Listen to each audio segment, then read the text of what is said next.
Hello दोस्तों, कैसे हैं आप लोग। एक बार वापस से आपका स्वागत है मेरे चैनल में। आज हम आपके लिए लेके आए हैं हमारे नीति शास्त्र का एक टॉपिक, जिसके अंतर्गत हम जो पश्चिमी विचारक है उनके बारे में पढ़ रहे थे। उन्हीं सीरीज में एक नए विचारक का नाम है हमारे इमैनुअल कांट। तो उसके बारे में आज चर्चा करेंगे। इमैनुअल कांट की बात करें तो इनका जन्म हमारे 1724 में और इनकी मृत्यु 1804 में हुई थी। बात करें इनके दर्शन की तो ये पश्चिमी दर्शन के एक प्रभावशाली दार्शनिक माने जाते हैं। क्या जो पश्चिमी दर्शन है, पश्चिमी जो भारत तो नहीं कहेंगे, पश्चिमी दुनिया ही कहेंगे, तो पश्चिमी दुनिया के एक अत्यंत प्रभावशाली दार्शनिक थे। और उनका नीति शास्त्र क्या आधुनिक नैतिक दर्शन की नींवों में से एक है। मतलब इन्होंने एक बहुत बड़े जो दर्शन शास्त्र इसकी नींव रखी थी। बाकी कई लोगों ने तो क्या इनके दर्शन शास्त्र में आगे कार्य किया है, लेकिन नींव तो इन्होंने ही रखी थी। बात करें कांट का दर्शन नीति शास्त्र की, तो कांट का नीति शास्त्र कैसा है? कर्तव्य आधारित नीति शास्त्र है। क्या? कर्तव्य आधारित नीति शास्त्र, जिसे डीओंटोलॉजिकल इथिक्स कहते हैं। क्या कहते हैं? डीओंटोलॉजिकल इथिक्स मतलब कर्तव्य आधारित नीति शास्त्र। अब बात करें डीओंटोलॉजिकल इथिक्स किसे कहेंगे। इसका अर्थ है कि कार्यों की नैतिकता उनके परिणामों की बजाय हमारे कर्तव्य और नियमों पर आधारित निर्भर करती है। क्या? कार्यों की जो नैतिकता है उनके परिणामों के बजाय क्या हमारे कर्तव्य और नियमों पे निर्भर करती है। कि मतलब हमें कार्य क्यों करना चाहिए? क्यों? क्योंकि कार्य करना हमारा कर्तव्य है, न कि किसी के दबाव में हम ये कार्य करें। या कोई भी नियम हम क्यों मानते हैं? क्योंकि नियम को मानना बहुत ज़्यादा ज़रूरी है। ये नहीं कि नियम को नहीं मानेंगे तो हम पे चालान हो जाएगा, हमें सज़ा हो सकती है। यदि आप इस डर से किसी भी नियम को मानते हो तो आप नैतिकता का पालन नहीं करते हो। कांट की बात करें तो कांट ने नैतिक सिद्धांतों को स्थापित करने के लिए तर्क और कारण पर जोर दिया। क्या किया उन्होंने? नैतिक सिद्धांतों की स्थापना करने के लिए क्या किया? तर्क और कारण पर जोर दिया कि यदि आप कोई भी नैतिक सिद्धांत स्थापित करना चाहते हो तो पहले तो ये बताओ कि उसका क्या कारण है कि उस नैतिक सिद्धांत की स्थापना करना चाहते हो, और इसके पीछे तर्क भी देना जरूरी है। यदि आप तर्क नहीं दे सकते, कारण नहीं बता सकते, तो वह नैतिक सिद्धांत कभी भी स्थापित नहीं हो सकता है डर के कारण आप उसको कुछ समय तक स्थापित कर सकते हो, लेकिन जब वो डर खत्म हो जाएगा तब वह नैतिक सिद्धांत भी समाप्त हो जाएगा। वह चिरकाल के लिए सार्वभौमिक रूप से स्थापित नहीं हो सकता। तो ये कौन कहते थे? हमारे इमैनुअल कांट। अब बात करते हैं हमारे इमैनुअल कांट के नीति शास्त्र के पहलू का मतलब है कि वो किन किन तरीके से नीति शास्त्र के बारे में बातें करते थे। सबसे पहले हम देखें कि हम नीति शास्त्र को, कांट के नीति शास्त्र की बात करें तो उनका मूल्यांकन किस प्रकार करते हैं। तो इसके अनुसार, मतलब इमैनुअल कांट के अनुसार, किसी भी कार्य का मूल्यांकन परिणामों के आधार पर नहीं किया जाना चाहिए। ये क्या सोचते थे? किसी भी कार्य का मूल्यांकन क्या परिणामों के आधार पर नहीं किया जाना चाहिए कि कौन सा कार्य करने पे क्या परिणाम आएगा, यह सोच के कोई भी कार्य नहीं किया जाना चाहिए, बल्कि कार्य का मूल्यांकन संकल्प के आधार पर किया जाना चाहिए। कि कोई भी आप कार्य कर रहे हैं तो वह कार्य आपने किस सोच के साथ शुरू किया था, क्या सोच के शुरू किया था कि यह कार्य होने पर क्या बदलाव होंगे। तो किस सोच, तो वह सोच ही मायने रखती है। सोच मतलब संकल्प, सोच का मतलब संकल्प। तो इसका मूल्यांकन संकल्प के आधार पर किया जाना चाहिए। परिणाम नकारात्मक या सकारात्मक दोनों प्रकार के हो सकते हैं। यदि आपने अच्छी सोच के साथ कार्य शुरू किया था तो परिणाम कैसे भी हो, आपके संकल्प कैसे होंगे? शुभ संकल्प होंगे। और यदि आपने एक दुर्भावनापूर्ण सोच के साथ या संकल्प के साथ कार्य शुरू किया तो वो संकल्प आपके अशुभ संकल्प कहलाएंगे। तब बात करें संकल्प की, तो संकल्प भी दो प्रकार के हो सकते हैं। संकल्प भी दो प्रकार के हो सकते हैं। पहला संकल्प होता है शुभ संकल्प, मतलब वह संकल्प जो कर्तव्य चेतना से प्रेरित हो, कि मतलब हमें ये कार्य करना था। जैसे मान लीजिए कि आपको कहीं जाने में देर हो रही है और इसी चक्कर में आप सारी ट्रैफिक लाइटों को तोड़ते हुए जा रहे हैं, तो ये तो आपने गलत सोच रखी है। क्यों? क्योंकि आपको वैसे तो लक्ष्य तो सही था कि आपको कहीं पे समय पर पहुंचना था। यदि आपको समय पर पहुंचना था तो आपको जल्दी निकलना चाहिए था। आपको पहले से अंदाज़ा लगाना चाहिए था कि कितनी सारी ट्रैफिक लाइटें आएंगी और हो सकता है वहाँ पे आपको रुकना पड़े। तो आपके संकल्प ही यदि अशुभ हो जाएंगे, आप पहले से सोच लेंगे कि हम सारी ट्रैफिक लाइटों को तोड़ते हुए जाएंगे और आपने कोई लक्ष्य प्राप्त भी कर लिया, तो वह आपके नैतिक लक्ष्य नहीं माने जाएंगे। तो शुभ संकल्प किसे कहेंगे? वह संकल्प जो कर्तव्य चेतना से प्रेरित हो। दूसरा होता है अशुभ संकल्प, वह संकल्प जो लाभ हानि भावनाओं से आदि से प्रेरित होता है, उसे हम क्या कहते हैं, अशुभ संकल्प। कई बार कई व्यक्ति ये से कंपटीशन की तैयारी करते हैं, जैसे RS-IAS की तैयारी करते हैं, तो वो पहले से सोचते हैं कि हम जाएंगे, IAS बन जाएंगे, बड़े बड़े बंगलों में रहेंगे और बड़ी बड़ी गाड़ियाँ में घूमेंगे, बड़े बड़े पावर्स का यूज़ करेंगे। तो ये एक तरह का अशुभ संकल्प है। क्यों? क्योंकि आपने फॉर्म भरने से पहले ही ऐसी बातें सोचना शुरू कर दी कि इससे ये लाभ होगा, इससे ये हानि होगी, अर्थात आप भावनाओं से प्रेरित हो गए। तो आप वह पद प्राप्त करने के बाद कार्य भी ठीक से नहीं कर पाएंगे। और यदि आप शुभ संकल्प रखेंगे, मतलब आप इसीलिए फॉर्म लगा रहे हैं ताकि आपको समाज का भला करना है, जो दलित है या फिर जो पिछड़ा वर्ग है उनकी सेवा करना है, तो इस तरह की यदि भावना से प्रेरित हो तो वो सारे संकल्प क्या कहलाएंगे, हमारे आपके शुभ संकल्प कहलाएंगे। अब बात करें कार्यों की, तो वे कार्य नैतिक होते हैं। कार्य की बात करें तो वे कार्य नैतिक होते हैं जो शुभ संकल्प से किए गए हों। क्या? वे कार्य नैतिक है जो शुभ संकल्प से किए गए हों, अर्थात कर्तव्य चेतना से किए गए कार्य क्या होते हैं, नैतिक होते हैं। क्या? कर्तव्य चेतना से किए गए कार्य नैतिक होते हैं। अब अशुभ संकल्प से किए गए कार्य क्या होते हैं, अनैतिक होते हैं। आपको ये पता होना चाहिए कि अशुभ संकल्प से जो कार्य किए जाते हैं वो क्या कहलाते हैं, हमारे अनैतिक कार्य कहलाते हैं। अब बात करें कांट क्या मानते हैं, मनुष्य के दो पक्ष होते हैं। कांट ये मानते थे क्या कि मनुष्य के दो पक्ष होते हैं। एक पक्ष होता था हमारा बौद्धिक पक्ष, दूसरा पक्ष होता हमारा भावनात्मक पक्ष। पहला पक्ष होता है हमारा बौद्धिक पक्ष, दूसरा होता है भावनात्मक पक्ष। अब बात करें बौद्धिक पक्ष की, तो बौद्धिक पक्ष क्या कहता है, कर्तव्य पथ पर चलने के लिए प्रेरित करता है। बौद्धिक पक्ष क्या कहता है मनुष्य का कि भैया हमें क्या करना चाहिए, कर्तव्य पथ पर चलना चाहिए, हमें इस चीज़ की तरफ प्रेरित करता है। जबकि भावनात्मक पक्ष क्या कहता है, कर्तव्य पथ से विचलित करता है। कई बार क्या होता है, जैसे आप IAS RS बन जाते हैं, बड़े बड़े पदों पर पहुंच जाते हैं, तो बौद्धिक पक्ष तो क्या कहता है कि आपको आपके पद की गरिमा को बना के रखना है, किसी भी तरह का भ्रष्टाचार नहीं करना है, जो हमारे दलित हैं, पिछड़े हुए वर्ग हैं, जिनको सेवा नहीं मिल पा रही है, उन तक सेवा को पहुंचाना है। जबकि भावनात्मक पक्ष क्या कहता है कि अब आप IAS RS बन गए हैं, बड़े बड़े पदों पे पहुंच गए हैं, आपके पास बड़ी बड़ी गाड़ियां होनी चाहिए, बड़े बड़े बंगले होने चाहिए, बैंक बैलेंस होना चाहिए, अच्छा रुतबा होना चाहिए। तो भावनात्मक पक्ष क्या करता है, कर्तव्य पथ से विचलित करता है। और इन सब को प्राप्त करने के लिए आप क्या करेंगे, भ्रष्टाचार करेंगे। क्यों? क्योंकि बिना भ्रष्टाचार के ये सब चीज़ें आसानी से नहीं मिल सकती है। तो आपके भावनात्मक पक्ष और बौद्धिक पक्ष को आप ध्यान रखेंगे। ये किन्होंने बताया था, कांट ने। तो बौद्धिक पक्ष तो कर्तव्य पथ पर चलने के लिए प्रेरित करता है, जबकि हमारा भावनात्मक पक्ष क्या करता है, कर्तव्य पथ से विचलित करता है। कांट क्या कहते हैं कि कांट के अनुसार व्यक्ति को अपने बौद्धिक पक्ष को तो सशक्त करना चाहिए और भावनात्मक पक्ष को नियंत्रित रखना चाहिए, दमित नहीं करना चाहिए। जैसे वो ऐसा नहीं सोचना चाहिए कि बड़े बड़े बंगले नहीं बनाने। कांट ये कभी नहीं कहता कि बड़े बड़े बंगले नहीं बनाने, इसकी बजाय आप क्या, आपकी क्षमता के अनुसार घर बना सकते हो बंगले की बजाय। ऐसा है, भावनात्मक पक्ष को नियंत्रित रखो, न कि दमित करो।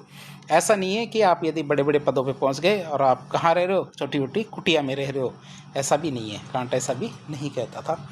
या फिर बड़े बड़े पदों पे पहुंच जाते हो तो बड़ी बड़ी गाड़ियाँ नहीं, और आप रोज़ाना ऑफिस भी साइकिल से आ रहे हो, तो ऐसा भी नहीं कहता था कांट। आपको क्या, इन चीज़ों को कंट्रोल करना चाहिए, आपकी योग्यता के अनुसार ही रखना चाहिए। अब कांट क्या है, एक कॉन्सेप्ट देते हैं, कॉन्सेप्ट का नाम हमारा निरपेक्ष आदेश। अब आप सोचिए, हमें कर्तव्य करना चाहिए। जैसे आप रोड पे गाड़ी लेके निकलते हैं, सामने रेड सिग्नल आ जाता है ट्रैफिक लाइट का, आप अपने आप ही रुक जाते हैं। तो कांट ये कहते हैं कि आपकी सोच पर निर्भर करता है कि आपने क्या सोचा कि वो रेड लाइट पर रुकना है। यदि आपने यह सोचा कि यदि मैं रेड लाइट को तोड़ दूंगा तो मुझ पर चालान हो सकता है, तो आप निरपेक्ष आदेश को नहीं मान रहे। अब निरपेक्ष आदेश का मतलब है रेड लाइट पर रुकना मेरा कर्तव्य है। क्यों? क्योंकि रेड लाइट पे मैं नहीं रुकूंगा तो एक्सीडेंट हो सकते हैं, मेरा भी हो सकता है, औरों का भी हो सकता है। यदि मैं इस सोच के साथ यदि रेड लाइट पर रुक रहा हूँ, या फिर नैतिक कर्तव्य या नैतिक नियमों को इस वजह से मान रहा हूँ क्योंकि यदि मैं इन नियमों को नहीं मानूंगा तो समाज भ्रष्ट हो सकता है, समाज में अव्यवस्था फैल सकती है। यदि इस सोच के साथ मैं नैतिक नियमों को मानता हूँ, इसका मतलब मैं क्या है, निरपेक्ष आदेश को मानता हूँ। तो अब इसके बारे में देखते हैं। तो कांट के अनुसार नैतिक नियमों का पालन निरपेक्ष आदेश के रूप में करना चाहिए, कि ये पालन करना हमारा कर्तव्य है, न कि हम किसी डर से करते हैं। नैतिक नियमों का पालन क्या है, हम किसी के डर से नहीं करते हैं, बल्कि क्या है, नैतिक नियमों का पालन हम क्यों करते हैं, क्योंकि इनका पालन करना हमारा कर्तव्य है। यहाँ आदेश का अर्थ है नैतिक नियम का पालन कठोरता से किया जाना चाहिए। आप किसी भी स्थिति में इनको टाल नहीं सकते हो। ऐसे नहीं कह सकते हो कि सारे नैतिक नियमों का पालन अकेला मैं ही थोड़ी करूँगा, सारी दुनिया तो कर ही नहीं रही, मेरे से क्यों उम्मीद की जाती है कि सारे नैतिक नियमों का पालन मैं करूँ। ऐसा नहीं सोचना चाहिए, बल्कि नैतिक नियमों का पालन क्या कठोरता से किया जाना चाहिए।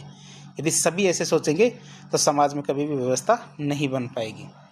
नैतिक नियम इच्छा या सलाह पर निर्भर नहीं होते हैं कि मेरी इच्छा हुई तो नैतिक नियमों को माना और नहीं उसी हुई तो नहीं माना, तो ऐसा नहीं होना चाहिए। तो नैतिक नियम इच्छा या फिर सलाह पर निर्भर नहीं करते हैं।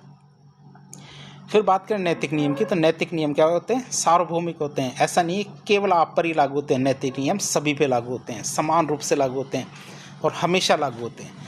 अर्थात नैतिक नियम देश काल और परिस्थिति के सापेक्ष नहीं होते हैं। ऐसा नहीं है कि भारत में नैतिक नियम अलग होते हैं और अमेरिका में अलग होते हैं, या फिर आज नैतिक नियम अलग है और 100 साल पहले अलग थे और 100 साल बाद अलग हो सकते हैं। ऐसा नहीं होता। नैतिक नियम कभी नहीं बदलते।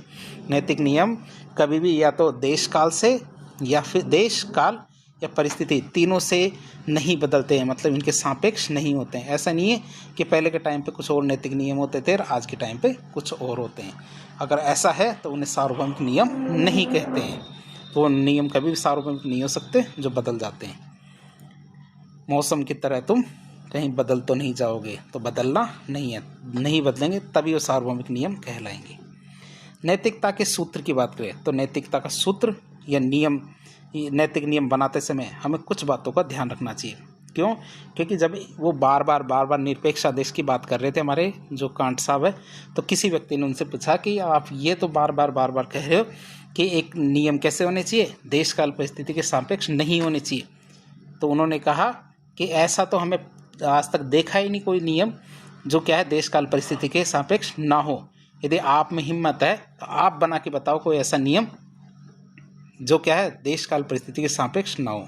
तो कांट ने कहा ये तो बहुत छोटा सा काम है मेरे लिए, मैं तो ये आसानी से कर दूंगा। तो उन्होंने कहा कि बैठो मेरे पास, मैं समझाता हूँ कि यदि किसी भी सार्वभौमिक रूप से नियम बनाना हो नैतिकता का, तो हमें किन किन बातों का ध्यान रखना चाहिए नियम बनाने समय। उन्होंने कहा पहली चीज़ ये ध्यान रखना चाहिए, सार्वभौमिकता का नियम होना चाहिए। जो आप नैतिक नियम बना रहे हो उसके अंदर पहली पॉइंट होना चाहिए क्या, सार्वभौमिकता का नियम, मतलब लॉ ऑफ यूनिवर्सलिटी। फिर पूछा उन्होंने भाई इसका क्या मतलब है, क्या देखना है इसके अंदर जब भी हम नैतिक नियम बनाएंगे। तो कांट के अनुसार क्या होना चाहिए उसके अंदर, सार्वभौमिकता का नियम। सामने वाले ने पूछा कि बताओ भी सार्वभौमिकता के नियम का मतलब क्या है, कहना क्या चाहते हो। तो कांट का मानना था कि नैतिक नियम सार्वभौमिक और आवश्यक होने चाहिए, जिसका अर्थ है कि वे सभी तर्कसंगत प्राणियों पे हर समय और हर स्थिति में लागू होने चाहिए। ऐसा नहीं होना चाहिए, एक्सेप्शंस नहीं हो सकते कि इस स्थिति में इस पर लागू होगा और उस स्थिति में उस पर लागू नहीं होगा, ऐसा नहीं होना चाहिए। तो तर्कसंगत प्राणियों पर हर समय और हर स्थिति में लागू होने चाहिए। उन्होंने नैतिक नियमों को निर्धारित करने के लिए सार्वभौमिकता का सूत्र दिया, जिसका मतलब है केवल उन नियमों के अनुसार कार्य करो। क्या? केवल उन नियमों के, उस नियम के अनुसार कार्य करो जिसके द्वारा तुम एक ही समय में यही इच्छा कर सको कि वह एक सार्वभौमिक नियम बन जाए। क्या है? केवल उस नियम के अनुसार कार्य करो जिसके द्वारा तुम एक ही समय में यह इच्छा कर सको कि वह एक सार्वभौमिक नियम बन जाए। तो बोला कि भाई क्या बोल दिया भाई तुमने यार, इसमें कौन सी फॉर्मूला था, हमें तो समझ में नहीं आया। फिर उन्होंने ढंग से समझाया कि इसका अर्थ है कि कोई भी नैतिक नियम तभी वैध है, मतलब कोई भी नैतिक नियम तभी वैध होता है जब हम यह तर्कसंगत रूप से इच्छा कर सकें कि सभी लोग हर स्थिति में उस नियम का पालन करें। ऐसा नहीं है कि वह केवल कुछ लोगों पर ही लागू होता है। जैसे पहले के टाइम पे जो हमारे राजा या साहूकार या जमींदार लोग होते थे उन पे नैतिक नियम लागू नहीं होते थे, तो वो कोई नैतिक नियम थोड़े हुए जो कुछ लोगों पे लागू होते हैं कुछ पे नहीं। तो हमारे कांट साहब ने कहा कि नैतिक नियम तभी वैध होते हैं जब हम यह तर्कसंगत रूप से इच्छा करें कि सभी लोग हर स्थिति में उस नियम का पालन करें। यदि किसी नियम को सार्वभौमिक बनाने से विरोधाभास उत्पन्न होता है, क्या? यदि कोई ऐसा नियम बना दिया जिसको सार्वभौमिक बनाने से क्या होता है, विरोधाभास उत्पन्न होता है, तो वह कभी भी नैतिक रूप से गलत होगा। वो जो नियम है जो हमने बनाया वो क्या नैतिक रूप से गलत है। नैतिक नियम कैसे होने चाहिए? सार्वभौमिक होने चाहिए, अर्थात वे परिणाम निरपेक्ष नहीं होने चाहिए। क्या? परिणाम निरपेक्ष, तो परिणाम सापेक्ष नहीं होने चाहिए। वो क्या नैतिक नियम क्या परिणामों पर आधारित नहीं होने चाहिए, और वो देश काल और परिस्थिति के सापेक्ष भी नहीं होने चाहिए। वो परिणाम सापेक्ष भी नहीं होने चाहिए और क्या देश काल परिस्थिति के सापेक्ष भी नहीं होने चाहिए। जैसे कि बात पूछा उनसे कि ऐसा क्या है कि जैसे कि झूठ बोलना क्या होता है, नैतिक रूप से गलत है। सभी को पता है कि झूठ बोलना गलत है। यदि हर कोई हर समय झूठ बोलेगा, हर व्यक्ति हर समय झूठ बोलेगा, तो विश्वास और संचार असंभव हो जाएगा। क्यों? क्योंकि एक व्यक्ति दूसरे से कभी बात ही नहीं करेगा। क्यों?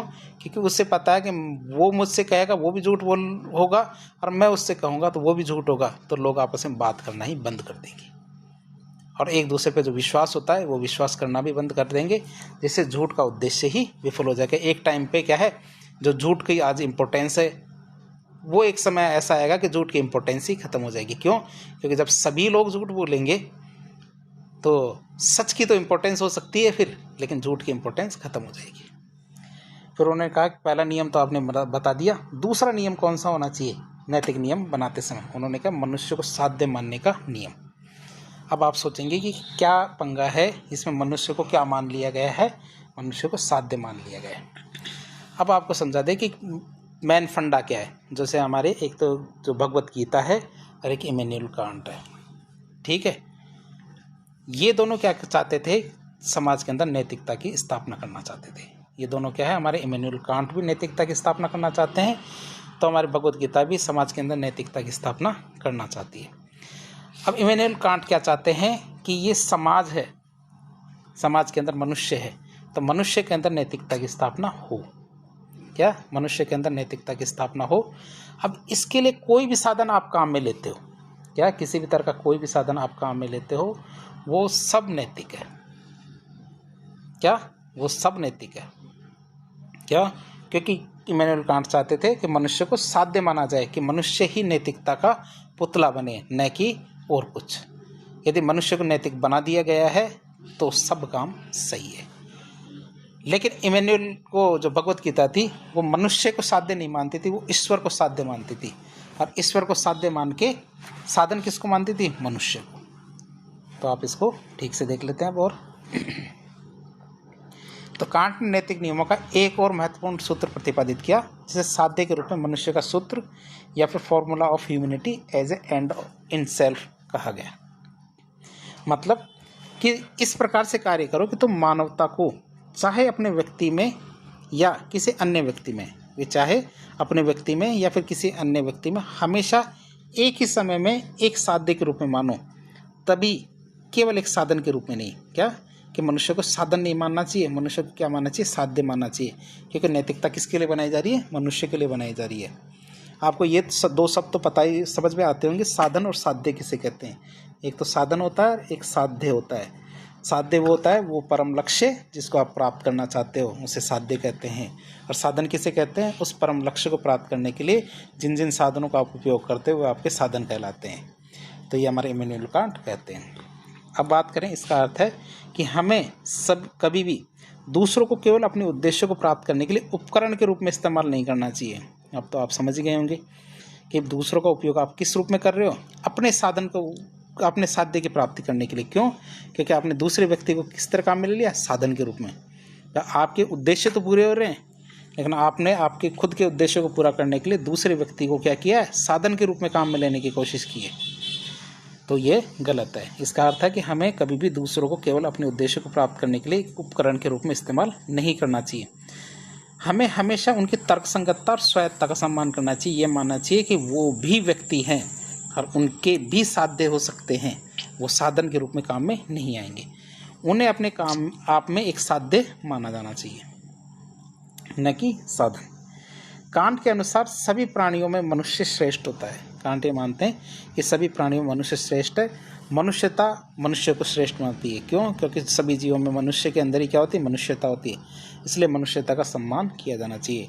मनुष्य कोई साधन नहीं है। जैसे कई बार क्या है, टेररिस्ट क्या है, अपने जो लक्ष्य को प्राप्त करने के लिए किसी को भी मार देते हैं, किसी को बम धमाके से उड़ा देते हैं। क्यों? क्योंकि मनुष्य को मरना क्या है? एक तरह का साधन मानते हैं कि मनुष्य मर गया तो कोई बात नहीं। क्यों? क्योंकि लक्ष्य को प्राप्त करने के लिए साधन के रूप में मनुष्य को नहीं मानना चाहिए। तो कांट इसकी भर्त्सना करते हैं, मतलब विरोध करते हैं कि मनुष्य कभी भी साधन नहीं बन सकता, मनुष्य हमेशा साध्य रहेगा। जैसे कि हम किसी से झूठ बोलना, उसका शोषण करना केवल अपने उद्देश्य को प्राप्त करने के लिए, क्या, किसी से झूठ बोलना, उसका शोषण करना और उसे केवल अपने उद्देश्य के लिए एक साधन के रूप में इस्तेमाल करना नैतिक रूप से गलत होता है। कि मतलब आपने किसी से उधार पैसे लिए और आपका काम निकाल लिया और उसको वापस पैसे नहीं दिए, तो आपने उस व्यक्ति का इस्तेमाल किया, मतलब आपने उसको साधन के रूप में लिया, उसको कभी भी साध्य के रूप में नहीं लिया। अब तीसरा नियम बताते हैं, वो स्वाधीनता का नियम है, ऑटोनॉमी। तो कांट के नीतिशास्त्र में स्वायत्तता की अवधारणा महत्वपूर्ण है। क्या, कांट के नीतिशास्त्र में स्वायत्तता की अवधारणा महत्वपूर्ण है। स्वायत्तता का अर्थ है स्वयं का नियमन करने की क्षमता। क्या, स्वयं को नियमन करने की क्षमता या रेगुलेट करने की क्षमता। एक नैतिक प्राणी के रूप में मनुष्य क्या है, तर्कसंगत है। तर्कसंगत का मतलब हर चीज़ पे विचार कर सकता है। ऐसा नहीं कि दूसरा ही उसको थाली में परोस के देगा कि भैया ये काम सही है और ये काम गलत है, दूसरा क्यों बताए। जब व्यक्ति खुद सोच सकता है तो व्यक्ति को खुद को ट्राई करना चाहिए कि मैं खुद बताऊंगा, देखिए कि ये काम सही है या गलत है। हमेशा मैं दूसरों की ही बात क्यों मानूं, क्यों, क्योंकि व्यक्ति क्या हो सकता है, तर्कसंगत है और नैतिक नियमों को समझने और उनका पालन करने में सक्षम होता है। हर बात में यदि व्यक्ति दूसरों के कहे अनुसार चलता है, इसका मतलब वह वस्तु है, वो कोई व्यक्ति नहीं है। क्यों, क्योंकि वो अपने डिसीजन खुद नहीं ले सकता, जबकि उसके अंदर खुद के अंदर तर्क क्षमता होती है। नैतिक नियमों को समझने और उनका पालन करने में वो खुद सक्षम है। जब हम कर्तव्य से प्रेरित होकर नैतिक नियमों का पालन करते हैं, कि जैसे मैं ट्रैफिक लाइट का बार बार उदाहरण देता हूँ कि ट्रैफिक लाइट पे आप अपनी इच्छा के अनुसार रुक जाते हो, इसका मतलब है हम कर्तव्य से प्रेरित होकर। क्यों, क्योंकि ट्रैफिक पर लाइट पर रुकना हमारा कर्तव्य है। यदि ऐसा नहीं करेंगे तो एक्सीडेंट्स हो सकते हैं। तो ऐसे प्रेरित होकर जब हम नैतिक नियमों का पालन करते हैं तो हम वास्तव में अपनी तर्कसंगत इच्छा का पालन कर रहे होते हैं, न कि बाहरी शक्तियों या झुकाव का। हमेशा आप ये नहीं सोच सकते। तो इस तरह हमने देखा कि स्वाधीनता का नियम किस तरह से कार्य करता है। तो हमें क्या है, वास्तव में अपनी तर्कसंगत इच्छा का पालन करना चाहिए, न कि कोई बाहरी जो शक्तियाँ होती है। जैसे हमें ट्रैफिक लाइट का उदाहरण देखा कि हमें न तो दंड का, पेनल्टी का, चालान का, इनके डर से नैतिक नियमों का पालन नहीं करना चाहिए, बल्कि नैतिक नियम का पालन क्यों करना चाहिए, क्योंकि नैतिक नियम का पालन करना बहुत ज़्यादा ज़रूरी है। तो ये स्वाधीनता का नियम ऑटोनॉमी का नियम होता है। किसी भी मनुष्य पर बाहरी रूप से नैतिक नियम थोपे नहीं जाने चाहिए। क्या, किसी भी मनुष्य पर क्या बाहर से नैतिक नियम थोपे नहीं जाने चाहिए। प्रत्येक मनुष्य को स्वयं के नैतिक नियम खुद बनाने चाहिए और उनका पालन करना चाहिए। तो वो खुद क्या कहते हैं कि प्रत्येक मनुष्य को क्या स्वयं के नैतिक नियम बनाने चाहिए और उनका पालन करना चाहिए। कांट के अनुसार हमारी नैतिक गरिमा इसी स्वायत्तता में निहित होती है। हमारी नैतिक गरिमा क्या होती है, इसी स्वायत्तता में निहित होती है कि हम बाहर से थोपे हुए नियमों को ना माने, बल्कि अपने तर्कसंगत या तर्कता के आधार पर उनको तय करें कि उनको मानना है या नहीं। चौथा नियम आता है कि ऊपर के जो 3 नियम थे उन तीनों को जोड़कर एक नियम बनाया गया, स्वयं को साध्यों के राज्य का विधायक समझना। क्या, स्वयं को साध्यों के राज्यों का विधायक समझना, मतलब इसमें उपरोक्त तीनों नियम थे उनको जोड़ा गया है। यहाँ विधायक का मतलब होता है स्वाधीनता का नियम। क्यों, क्योंकि हमारी जैसे विधानसभा होती है, संसद होती है, इसमें क्या किया जाता है, नियमों की संरचना की जाती है, नियम बनाए जाते हैं। तो इसे हम क्या कहते हैं, स्वाधीनता का नियम कहेंगे। इसे क्या कहेंगे, स्वाधीनता का नियम कहेंगे। दूसरा था राज्य। राज्य का मतलब होता है सार्वभौमिकता का नियम, और साध्य का मतलब है मनुष्य को साध्य मानने का नियम। तो इस तरह इन तीनों नियमों का जोड़ा गया है। जैसे विधायक का अर्थ है स्वाधीनता का नियम, राज्य का अर्थ है सार्वभौमिकता का नियम, और साध्यों का अर्थ है मनुष्य को साध्य मानने का नियम। तो इस नियम का अर्थ है कि नैतिकता के किसी भी सूत्र को आप छोड़ नहीं सकते। क्या, नैतिकता के किसी भी सूत्र को छोड़ा नहीं जा सकता, तीनों सूत्रों को जोड़ के एक बनाया जाएगा। तो इस तरह से तीनों नियमों को जोड़ दिया उन्होंने। अब कांट के मामले में एक चीज़ पूछी जाती है कि नैतिकता की पूर्व मान्यताएं। क्या, नैतिकता की पूर्व मान्यता की बात करें, जब भी आप कोई भी नैतिक नियम बनाएंगे तो आप नैतिक नियम को बनाते समय ना किन चीज़ों को ध्यान रखेंगे, तो इसे हम नैतिकता की पूर्व मान्यताएं कहते हैं। तो कांट के अनुसार नैतिकता की 3 पूर्व मान्यताएं होती है। आप इसे याद रखेंगे। नैतिकता की पूर्व मान्यता की बात करें तो कांट के अनुसार नैतिकता की 3 पूर्व मान्यताएं हैं। पहली पूर्व मान्यता आती है संकल्प स्वातंत्र्य।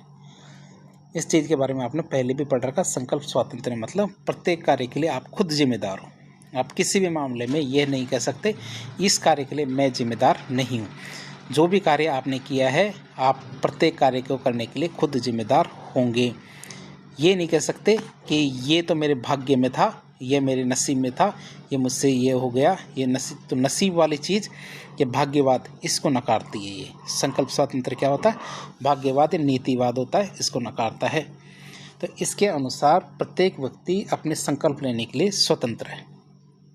कि जैसे कि मैंने कोई कार्य किया, किसी के कहने में आके किया, किसी के बहकावे में आके किया, किसी के दबाव में आके किया, तो ये मेरे ऊपर निर्भर करता था कि मैं उसका कहा हुआ मानूं या फिर न मानूं। सामने वाले के दबाव में आके मैंने ये काम किया, तो ये मेरे ऊपर निर्भर करता था कि मैं उसका दबाव लूं या न लूं। या मैंने उसका दबाव लिया तो इसके जिम्मेदार मैं हूं। यदि मैं उसका दबाव नहीं लेता तो हो सकता था कुछ परिस्थितियां अलग हो सकती थी। तो इसलिए प्रत्येक व्यक्ति अपने संकल्प लेने के लिए स्वतंत्र है, इसलिए उसके कार्य हेतु उत्तरदायी उसी को ठहराया जाएगा। आप उसको, वो कोई भी है, ये नहीं कह सकता कि इसका जिम्मेदार मैं नहीं हूँ। क्यों? क्योंकि ये मैंने कार्य खुद नहीं किया, बल्कि उसके कहने पे, उसके दबाव में या उसके प्रभाव में आके किया है। ये नियम आप ध्यान रखना। संकल्प स्वातंत्र का नियम जो नियतिवाद, भाग्यवाद है, इसको नकारता है। यह अवधारणा क्या है? नियतिवाद को नकारती है कि आप कह नहीं सकते कि भगवान का करा धरा है, भगवान ने ये सब किया है। फिर दूसरा आता है हमारा आत्मा की अमरता। दूसरा क्या था? आत्मा की अमरता। तो कांट के अनुसार नैतिकता की स्थापना के लिए आत्मा की अमरता को मानना आवश्यक है। कांट के अनुसार क्या? नैतिकता की यदि आपको स्थापना करनी है तो आत्मा की अमरता को मानना आवश्यक है। फिर किसी ने कांट से पूछा कि इसका मतलब क्या है, कि कांट ने कहा, समझाया। पहले क्या, लोग क्या डरे रहते थे कि जैसे एक व्यक्ति है, उसने 100 साल का जीवन जिया और उसने नैतिकतापूर्ण जीवन जिया। फिर किसी ने उससे पूछा, कांट से, कि वह उसने सारे 100 साल का नैतिकता का जीवन जिया, अगले साल क्या फिर उसे 100 साल तक नैतिकता का जीवन जीना है, या फिर अगले साल फिर उसे 100 साल तक नैतिकता का जीवन जीना है? तो उन्होंने कहा ऐसा नहीं है। तो उन्होंने कहा, कांट ने क्या कहा, कि आत्मा अमर है। यदि आपने 100 साल तक नैतिकता का जीवन जिया तो इसके प्रतिफल आपको अगले जीवन में भी मिल सकते हैं। इस जीवन में मिल सकते हैं और अगले जीवन में मिल सकते हैं, और अगले जीवन में मिल सकते थे। क्यों? क्योंकि आत्मा क्या है? अमर है। आत्मा क्या है? अमर है। और आपको नैतिकता का प्रतिफल इस जीवन में, अगले जीवन में कभी भी मिल सकते हैं। इसलिए आपको नैतिकता को हतोत्साहित नहीं करना चाहिए। ऐसा नहीं है कि जैसे चावार्क जो दर्शन था, जिसमें ये कहा जाता था कि मौज मस्ती से जियो, अगला कोई जीवन नहीं है, तो ऐसा नहीं मानना है। तो कांट के अनुसार नैतिकता की स्थापना के लिए आत्मा की अमरता को मानना आवश्यक है। क्यों? क्योंकि पूर्ण नैतिक बनने के लिए एक जीवन अत्यधिक छोटा है। कई बार क्या होता है कि हम नैतिकता का पालन करते हैं और नैतिकता का पालन करने में हमारा सर्वश्रेष्ठ दे देते हैं, इसके बावजूद भी हमारा क्या है, पूर्ण नैतिकता की स्थापना नहीं कर पाते हैं। क्यों? क्योंकि नैतिकता की स्थापना करने के लिए या नैतिक बनने के लिए ये एक जीवन छोटा होता है, इसलिए व्यक्ति नैतिकता के प्रति हतोत्साहित हो सकता है। यदि हम आत्मा की अमरता, पुनर्जन्म को स्वीकार करते हैं, वैसे तो वो इस चीज़ को नहीं मानते थे। आपको ये भी पता होना चाहिए, कांट क्या न तो पुनर्जन्म को मानते थे, लेकिन ही आत्मा की अमरता को मानते थे। लेकिन वो आत्मा की अमरता, पुनर्जन्म को इसी सूरत में स्वीकार करते थे। क्यों? क्योंकि व्यक्ति को नैतिक बनना जरूरी है। क्यों? क्योंकि व्यक्ति को नैतिक बनाना जरूरी है, इसलिए। तो इसलिए व्यक्ति नैतिकता के प्रति हतोत्साहित हो सकता है। यदि हम आत्मा की अमरता, पुनर्जन्म को स्वीकार करते तब व्यक्ति नैतिक बनने के लिए प्रोत्साहित होगा। फिर आता तीसरा, ईश्वर का अस्तित्व। क्या था? ईश्वर का अस्तित्व। तो कांट के अनुसार ईश्वर एक अतीन्द्रिय विषय है, मतलब आप व्यक्ति ईश्वर के बारे में पता नहीं लगा सकते हैं, मतलब अपनी इंद्रियों के माध्यम से ईश्वर का पता नहीं लगा सकते, तो उन्हें हम क्या कहेंगे? अतीन्द्रिय विषय। इसलिए इसे सिद्ध नहीं किया जा सकता, परंतु नैतिकता के लिए हमें ईश्वर के अस्तित्व को मान लेना चाहिए। क्या होना चाहिए? नैतिकता के लिए हमें ईश्वर के अस्तित्व को मान लेना चाहिए। क्यों? क्योंकि इससे व्यक्ति नैतिक बनने के लिए प्रोत्साहित होगा। इससे क्या होगा? व्यक्ति नैतिक बनने के लिए प्रोत्साहित होगा। जब व्यक्ति नैतिक बनता है तब ईश्वर उस व्यक्ति को आनंद प्रदान करता है। ये आप याद रखेंगे कि जब व्यक्ति नैतिक बनता है तब ईश्वर क्या करता है? उस व्यक्ति को आनंद प्रदान करता है। और आनंद से युक्त शुभ संकल्पों को पूर्ण संकल्प कहा जाता है। क्या? आनंद से युक्त जो शुभ संकल्प होते हैं उनको क्या कहा जाता है? पूर्ण संकल्प कहा जाता है। फिर एक शब्द आता है पवित्र संकल्प। क्या आता है? एक पवित्र संकल्प शब्द आता है, इसके बारे में आपको पता होना चाहिए। ईश्वरीय संकल्प होते हैं, उन्हीं को हम क्या बोलते हैं? पवित्र संकल्प कहते हैं। क्या? ईश्वरीय संकल्पों को पवित्र संकल्प कहा जाता है। ईश्वरीय संकल्प पूर्ण रूप से बौद्धिक होते हैं और इसमें भावनाओं का अंश मात्र भी नहीं होता। क्या होता है? जितने भी हमारे ईश्वरीय संकल्प होते हैं ये क्या होते हैं? पूर्ण रूप से बौद्धिक होते हैं और इसमें क्या? भावनाओं का अंश मात्र भी नहीं होता। अब हमारे जो इमैनुअल कांट थे उनके द्वारा दिए गए एक और सिद्धांत जिसे हम क्या कहते हैं, गुडविल या सदिच्छा।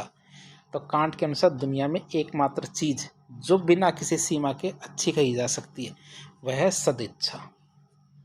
तो क्या बताया उन्होंने कि दुनिया में एकमात्र चीज जो बिना किसी सीमा के अच्छी कही जा सकती है वो क्या कहलाती है, मेरे सदिच्छा।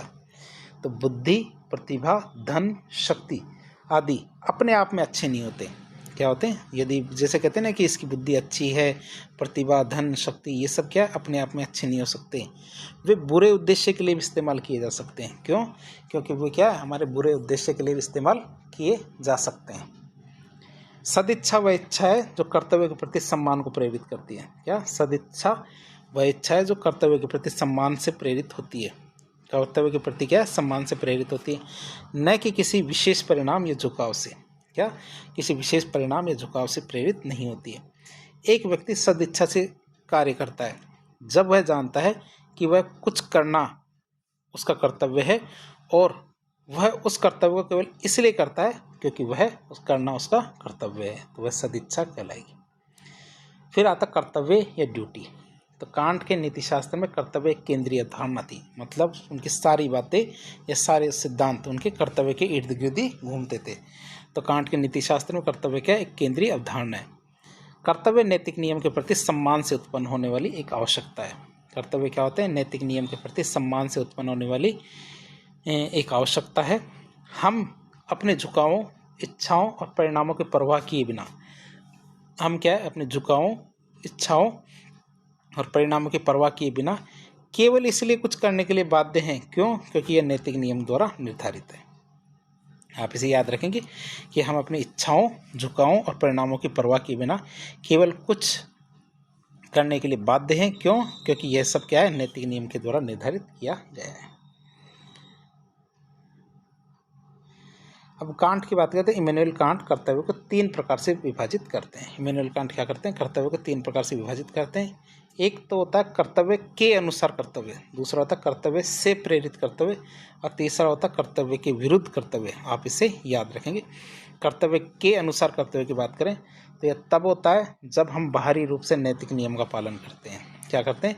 एक दिखावा मान के चलिए कि हम क्या है नैतिक नियम का पालन कर रहे हैं लेकिन बाहरी रूप से, लेकिन हमारा आंतरिक उद्देश्य स्वार्थ, भय या अन्य को झुकाव या अन्य को इंटरेस्ट हो सकता है। इस प्रकार के कार्य में नैतिक मूल्य नहीं होता। क्यों? क्योंकि आप नैतिक नियम का पालन क्यों कर रहे हो? बाहरी दिखावे के रूप में कर रहे हो। दूसरा कर्तव्य से प्रेरित कर्तव्य, मतलब एक्टिंग आउट ऑफ ड्यूटी। यह तब होता है जब हम केवल इसलिए नैतिक नियम का पालन करते हैं। क्यों? क्योंकि यह हमारा कर्तव्य है। नैतिक नियम का पालन करना वो क्या है? हमारा कर्तव्य है, इसलिए हम नैतिक नियम का पालन कर रहे हैं। भले ही हमें ऐसा करने में कोई आनंद ना आए, उन नैतिक नियमों का पालन करने में कोई आनंद ना आए, इसके नकारात्मक परिणाम हो, नैतिक कर्तव्य का पालन करने से क्या कोई नकारात्मक परिणाम आ रहे हो, इस प्रकार के कार्य में नैतिक मूल्य होता है।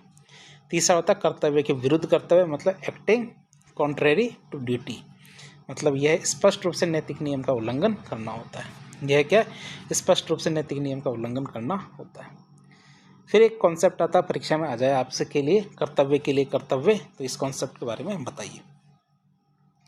तो कांट के अनुसार यह एक आकारिक सिद्धांत है। क्या? ये एक आकारिक सिद्धांत है जिसमें किसी कर्तव्य को अथवा नैतिक कार्य को सभी विवेकशील व्यक्तियों के द्वारा समान परिस्थिति में समान रूप से लागू होने की अनिवार्यता। क्या? नैतिक कार्य को क्या सभी विवेकशील व्यक्तियों के द्वारा समान परिस्थिति में समान रूप से लागू होने की अनिवार्यता अर्थात कर्तव्य के रूप में लिया जाना चाहिए। अर्थात नैतिक नियम किसी कारण, परिस्थिति, उद्देश्य आदि के आधार पर स्वीकार नहीं किया जाता बल्कि कर्तव्य के रूप में स्वीकार किया जाता है। कांट के अनुसार विशुद्ध कर्तव्य चेतना पर आधारित संकल्प, क्या विशुद्ध कर्तव्य चेतना पर आधारित संकल्प अर्थात शुभ संकल्प, जैसे शुभ संकल्प आधारित कर्म जिनका पालन भी केवल कर्तव्य पालन की चेतना से प्रेरित हो, वो सब क्या कहलाते हैं? नैतिक कर्म कहलाते हैं। तो कांट के अनुसार क्या कहते हैं कि विशुद्ध कर्तव्य चेतना पर आधारित संकल्प, ध्यान रखना विशुद्ध ये शब्द आप लिखेंगे तो बेहतर इफेक्ट पड़ता है। विशुद्ध कर्तव्य चेतना पर आधारित संकल्प क्या है? अर्थात शुभ संकल्प आधारित कर्म, शुभ संकल्प आधारित कर्म जिनका पालन भी केवल कर्तव्य पालन की चेतना से प्रेरित होता है, उन्हें हम क्या कहते हैं? नैतिक कर्म कहते हैं। अब हम क्या है कांट की कुछ आलोचनाएं देख लेते हैं। जैसे कठोरता, कांट के नैतिक नियम कभी कभी बहुत कठोर लगने लगते हैं। क्या कांट के जो नैतिक नियम है वो कभी कभी कठोर लगने लगते हैं, जिनमें अपवादों की कोई गुंजाइश नहीं होती। कांट के नैतिक नियमों में क्या अपवाद की कोई गुंजाइश नहीं होती है। फिर आता है टकराव, कर्तव्यों का टकराव। तो कांट यह स्पष्ट रूप से नहीं बताते कि जब दो कर्तव्य आपस में टकराते हैं तो क्या करना चाहिए। कांट क्या कभी भी ये स्पष्ट रूप से नहीं बताते कि जब दो कर्तव्य आपस में टकराते हैं तो क्या करना चाहिए। और फिर परिणामों की उपेक्षा, मतलब कांट कार्यों के परिणामों की पूरी तरह से नज़रअंदाज करते हैं। क्या कांट कार्यों के परिणामों को पूरी तरह से नज़रअंदाज करते हैं, जो कुछ स्थितियों में समस्याग्रस्त हो सकता है। तो इस तरह आज के लेक्चर में हमने इमैनुअल कांट के नीति शास्त्र के बारे में काफ़ी डिटेल में जानने की कोशिश की। इस प्रकार के इन्फॉर्मेटिव वीडियो देखने के लिए हमारे चैनल से जुड़े। वीडियो यदि पसंद आता है तो वीडियो को लाइक करें, चैनल को सब्सक्राइब करें, अपने दोस्तों के साथ शेयर करें। धन्यवाद।